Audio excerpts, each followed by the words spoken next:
اسلام کا نور تاباں آہستہ آہستہ سلیم الفطرت لوگوں کے قلوب و اذہان کو منور کرتا جا رہا تھا۔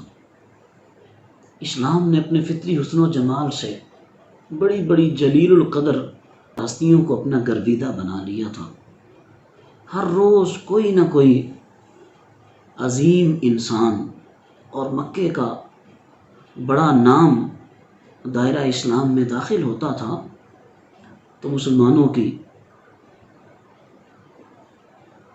طاقت میں اضافہ ہوتا چلا جاتا تھا اور جو غریب مسلمان تھے انہیں حوصلہ ملتا تھا۔ ایک روز اللہ کے پیارے محبوب صلی اللہ تعالیٰ علیہ وسلم کوہ صفا کے پاس جلوہ افروز تھے کہ وہاں سے ابو جہل کا گزر ہوا تو اس بدبخت نے رحمت کائنات صلی اللہ علیہ وسلم کو جب اکیلے بیٹھے ہوئے دیکھا تو اس نے سب و شتم شروع کر دیا۔ حلم و وقار کے اس کوہ گراں نے اس کو کوئی جواب نہ دیا اور اس میں بھی اس بدبخت کو اپنی بے عزتی محسوس ہوئی کہ میں اس قدر بد زبانی کر رہا ہوں اور آگے سے مجھے جواب نہیں مل رہا۔ اس کے ہاتھ میں ایک ڈنڈا تھا، معاذ اللہ اس کے ساتھ اس نے رحمت للعالمین صلی اللہ تعالیٰ علیہ وسلم پر تشدد شروع کر دیا۔ اللہ کے پیارے حبیب صلی اللہ علیہ وسلم اللہ لعان ہو گئے۔ آپ چپ چاپ اٹھے اور اپنے کاشانہ مبارک کی طرف چلے گئے۔ اس واقعے کو کوہ صفا کے قریب عبداللہ بن جدعان کا گھر تھا، اس کی لونڈی نے اپنی آنکھوں سے سارا واقعہ دیکھا تھا۔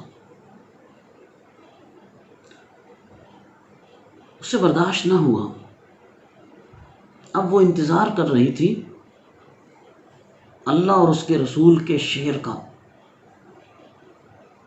اللہ کے پیارے حبیب صلی اللہ علیہ وسلم ارشاد فرماتے ہیں اللہ نے میرے چچا حمزہ رضی اللہ تعالیٰ عنہ کا نام شعر رکھا ہے، آسمانوں پہ اس کا نام اللہ اور اللہ کے رسول کا شعر لکھا ہوا ہے۔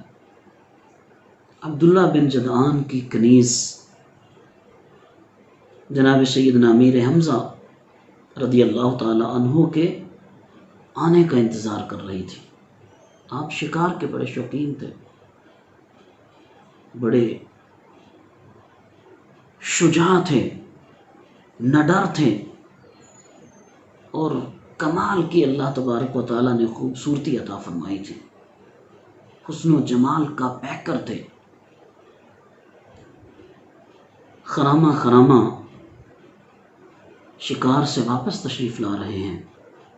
معمول یہ ہوتا تھا کہ جب شکار سے واپس آتے ہی کعبۃ اللہ کا طواف کرتے، پھر کفار مختلف ٹولیوں میں مکے کے سردار اپنی اپنی مجلس لگا کے بیٹھے ہوتے تھے، ہر ایک کی مجلس کے پاس جاتے، ان کو الیک سلیک کرتے، حال احوال دریافت کرتے، کچھ دیر رکتے اور پھر اپنے گھر تشریف لے جاتے۔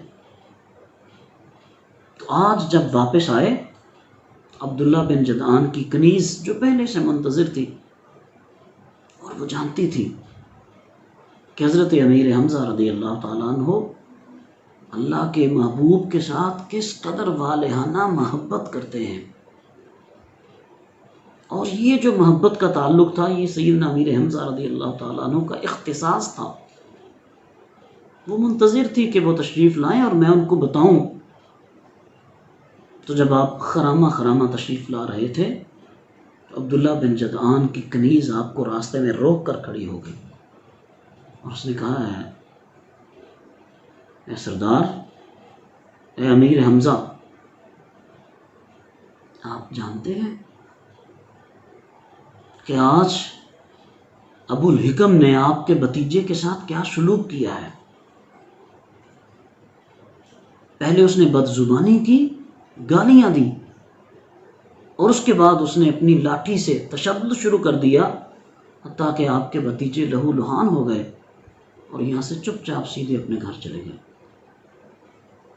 جناب سیدنا امیر حمزہ رضی اللہ تعالیٰ عنہ سے یہ بات گوارا نہ ہوئی، ابھی تک اسلام قبول نہیں کیا، لیکن حضور سے والہانہ محبت کا نتیجہ یہ تھا کہ ابو جہل کی اس بدتمیزی کے بارے میں جب سنا اور اس کی جسارت کے بارے میں آپ نے سنا تو یہ بات آپ سے برداشت نہ ہوئی۔ سیدنا امیر حمزہ رضی اللہ تعالیٰ عنہ مزاجن ایسے تھے کہ اپنے دشمن پر فوراً آپ جھپٹ کے حملہ کرتے تھے، اور پہلے اس کے اوپر حملہ کرتے تھے، بعد میں وجہ بتاتے تھے۔ آج آپ کے تیور بدلے ہوئے ہیں، انداز بدلا ہوا ہے، آج کعبہ کا طواف بھی نہیں کیا، کفار کی مختلف ٹولیوں کے پاس، مکے کے سرداروں کے پاس جا کر سلام اور علیک سلیک بھی نہیں کیا، حال احوال بھی دریافت نہیں کیا۔ آپ کی نگاہیں تلاش کر رہی تھی دشمن خدا اور رسول کو، وہ بدبخت ابو جہل کے جس نے اللہ کے حبیب صلی اللہ علیہ وسلم کی شان میں گستاخی کی تھی۔ تو گویا شان رسالت مآب صلی اللہ علیہ وسلم کے پہلے محافظ، ختم نبوت کے پہرہ دار جناب سیدنا امیر حمزہ رضی اللہ تعالیٰ عنہ کی ذات طیبہ ہے۔ تو آپ دیکھتے ہیں کہ ابو جہل اپنے قبیلے کے لوگوں کی ایک مجلس لگا کے بیٹھا تھا، اس کے آس پاس ارد گرد اس کے قبیلے کے لوگ بیٹھے ہوئے تھے۔ سیدنا امیر حمزہ رضی اللہ تعالیٰ عنہ نے یہ نہیں دیکھا کہ اس کا قبیلہ کتنا بڑا ہے، مکے میں اس کا مقام کیا ہے، اس کے خاندان کے لوگ کتنے طاقتور ہیں۔ تنے تنہا وہ جو کمان شکار کے لیے آپ لے کے جایا کرتے تھے کہ جس میں آپ اپنا تیر چلاتے تھے، سیدنا امیر حمزہ رضی اللہ تعالیٰ عنہ بدلے ہوئے تیور کے ساتھ، چہرے پہ جلال ہے، غم و غصے کی کیفیت ہے۔ آپ نے جاتے ہی اتنے زور سے ابو جہل کے سر میں اپنا کمان مارا کہ اس کا سر پھٹ گیا اور خون کا فوارہ باہر نکل آیا، اس کا سر خون سے لہولہان ہو گیا۔ اور آپ فرماتے ہیں بدبخت، آج تو نے میرے بھتیجے کے ساتھ کیا سلوک کیا ہے، سن لو، آج کے بعد میں بھی ان کے دین پہ ہوں، جو کچھ وہ کہتے ہیں وہی میں کہتا ہوں۔ اس کے قبیلے کے لوگ اٹھے، لیکن ابو جہل یہ جانتا تھا کہ امیر حمزہ جو اللہ اور اس کے رسول کا شیر ہے، اس کا مقابلہ کرنے کی کسی میں ہمت نہیں ہے۔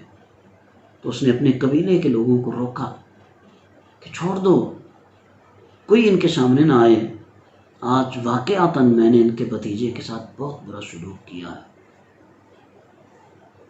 سیدنا امیر حمزہ رضی اللہ تعالیٰ عنہ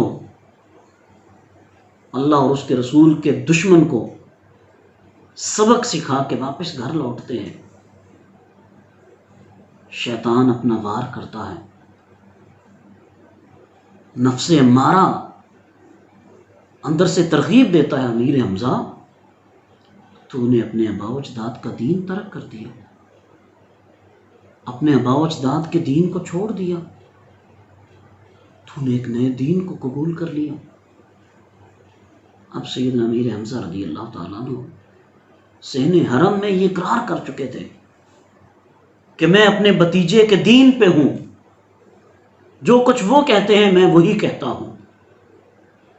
لیکن اب جب گھر میں آ کے اس بات پہ سوچا، شیطان نے اپنا وار کیا، نفس امارہ نے ترغیب دلائی اور نسلی عصبیت کو ابھارا، بہت پریشان ہوئے، بڑی بے چینی سے رات گزرتی ہے۔ جب صبح ہوئی، بارگاہ رسالت مآب صلی اللہ علیہ وسلم میں حاضر ہوئے، عرض کی ہے میرے پیارے بھتیجے، میں ایسی مشکل میں گرفتار ہو گیا ہوں جس سے نکلنے کا راستہ میں نہیں جانتا، اور ایسی بات پر میرا قائم رہنا بڑا مشکل ہے کہ جس کے بارے میں مجھے یہ علم نہیں کہ یہ ہدایت ہے یہ گمراہی ہے۔ اس لیے مجھے اس بارے میں کچھ ارشاد فرمائیے۔ میرے بھتیجے، میری خواہش ہے کہ آپ اس سلسلہ میں گفتگو کریں۔ عقل و دل و نگاہ کے مرشد کامل نے امیر حمزہ کے بے تاب دل کی طلب پہ توجہ فرمائی اور بڑے دل نشین انداز میں اسلام کی صداقت و حقانیت کے بارے میں چند ارشادات فرمائے۔ وَيُزَكِّيهِمْ کی شان والے نبی کی نگاہ التفات کی دیر تھی کہ سارے حجابات اٹھ گئے، ساری ظلمتیں کافور ہو گئیں، شک و شبہات کا غبار چھٹ گیا، دل کی دنیا ایمان سے جگمگ جگمگ کرنے لگی اور عرض کی اشہد انکا لصادقن، میں دل کی گہرائیوں سے گواہی دیتا ہوں کہ آپ اللہ کے سچے نبی ہیں۔ آپ اپنے دین کی ترویج کیجئے، اپنے دین کا اظہار کیجئے، تبلیغ کیجئے، اور میں آپ کے سائے کی طرح آپ کے ساتھ رہوں گا۔ سیدنا امیر حمزہ رضی اللہ تعالیٰ عنہ کی یہ والہانہ محبت اللہ کے پیارے حبیب صلی اللہ علیہ وسلم کے ساتھ کیوں تھی؟ آپ کی کئی نسبتیں ہیں اللہ کے حبیب کے ساتھ۔ ایک تو حقیقی چچا ہے، اور ایک نسبت یہ ہے کہ آپ ہم عمر بھی تھے، 2 یا 4 سال کا عمر کا فرق تھا، اور ایک نسبت یہ ہے کہ آپ دودھ شریک بھائی بھی تھے کہ جس بی بی حضرت ثویبہ کا دودھ سرکار رسالت مآب صلی اللہ علیہ وسلم نے پیا تھا، اسی کا دودھ جناب سیدنا امیر حمزہ رضی اللہ تعالیٰ عنہ نے پیا تھا۔ اور ایک نسبت یہ تھی کہ سیدنا امیر حمزہ رضی اللہ تعالیٰ عنہ حضور صلی اللہ تعالیٰ علیہ وسلم کے خالہ زاد بھائی بھی لگتے ہیں، کہ آپ کی والدہ حضرت حالہ بنت احیب حضرت سیدہ آمنہ بنت وہب رضی اللہ تعالیٰ عنہ کی چچا زاد بہن تھی۔